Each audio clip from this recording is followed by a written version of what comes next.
இடைத்தேர்தலுக்கு நீதிமன்ற தடை இருந்தாலும் களத்தில் திமுக. 7 தொகுதிகளில் வியூக பணிகள் தீவிரம். தனித்து போட்டியிட திமுக மெகா பிளான். தமிழகத்தில் காலியாக உள்ள சட்டமன்ற தொகுதிகளுக்கான இடைத்தேர்தல் அறிவிப்புக்கு சென்னை உயர்நீதிமன்றம் இடைக்கால தடை விதித்துள்ள போதிலும் திமுக தரப்பு தேர்தல் பணிகளில் குதித்துள்ளதாக தகவல் வெளியாகியுள்ளது.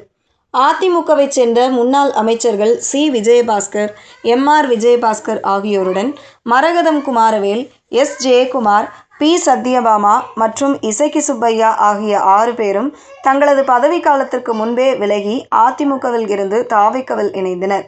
இதுபோக விஜயின் திருச்சி கிழக்கு தொகுதியில் ஏற்கனவே அவர் ராஜினாமா செய்துவிட்டார். நெல்லையைச் சேர்ந்த வெங்கடாச்சலபதி என்பவர் சென்னை உயர்நீதிமன்றத்தில் அவசர பொதுநல வழக்கு ஒன்றை தொடர்ந்தார்.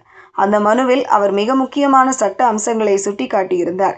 ராஜினாமா செய்த முன்னாள் எம்.எல்.ஏக்களான சி. விஜயபாஸ்கர், எம்.ஆர். விஜயபாஸ்கர் உள்ளிட்ட 5 பேரின் கடந்த சட்டமன்ற தேர்தல் வெற்றிக்கு எதிராக ஏற்கனவே உயர்நீதிமன்றத்தில் பல்வேறு தேர்தல் வழக்குகள் நிலுவையில் உள்ளதை அவர் மனுவில் குறிப்பிட்டிருந்தார்.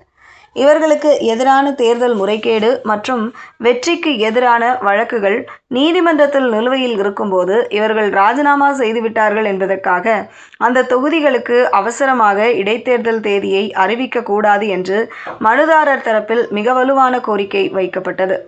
இதனையடுத்து தேர்தல் வழக்குகள் நிலுவையில் உள்ள திருச்சி கிழக்கு, பெருந்துறை, அம்பாசமுத்திரம், விராலிமலை மற்றும் கரூர் ஆகிய 5 சட்டமன்ற தொகுதிகளுக்கு இடைத்தேர்தல் நடத்துவதற்கான தேதியை அறிவிக்க இந்திய தேர்தல் ஆணையத்திற்கு இடைக்கால தடை விதித்து சென்னை உயர்நீதிமன்றம் உத்தரவிட்டுள்ளது.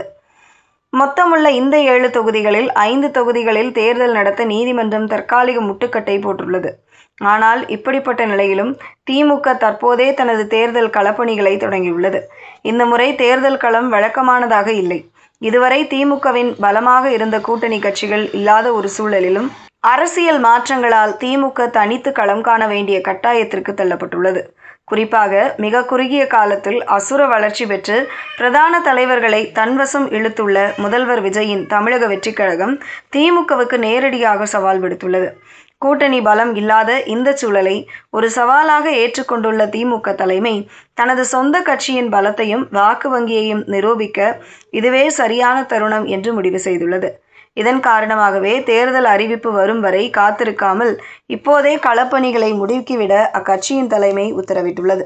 திருச்சி கிழக்கு, விராலிமலை, கரூர், பெருந்துறை, அம்பாசமுத்திரம், மதுராந்தகம் மற்றும் தாராபுரம் ஆகிய 7 தொகுதிகளிலும் திமுகவின் முழு கவனமும் இப்போது தாவேக்காவை நோக்கியே திரும்பியுள்ளது.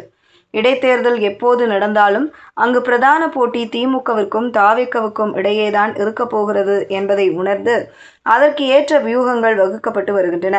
7 தொகுதிகளிலும் உள்ள அனைத்து வாக்குச்சாவடிகளிலும் திமுகவின் அடிமட்ட தொண்டர்களை ஒருங்கிணைத்து பூத் கமிட்டிகள் உடனடியாக புதுப்பிக்கப்பட்டு வருகின்றன.